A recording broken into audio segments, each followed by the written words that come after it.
Ben ritrovati! Oggi parleremo del turismo e dei treni ad alta velocità ferroviaria. Se lo desiderate, iscrivetevi al canale YouTube Claudio Ricci Italia Turismo. Dal 16 luglio dell'anno 2023 il Frecciarossa 1000 collegherà ogni terza domenica del mese Roma con Pompei. L'obiettivo del Ministero della Cultura è connettere le grandi città con quelle più piccole ma correlate al turismo culturale.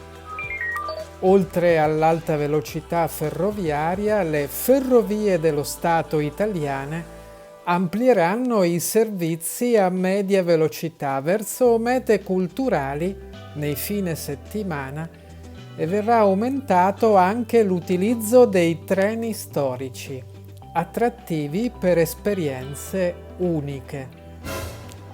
Nei prossimi 10 anni il piano, che include ben 125 miliardi di euro, verrà attuato per migliorare la rete ferroviaria italiana.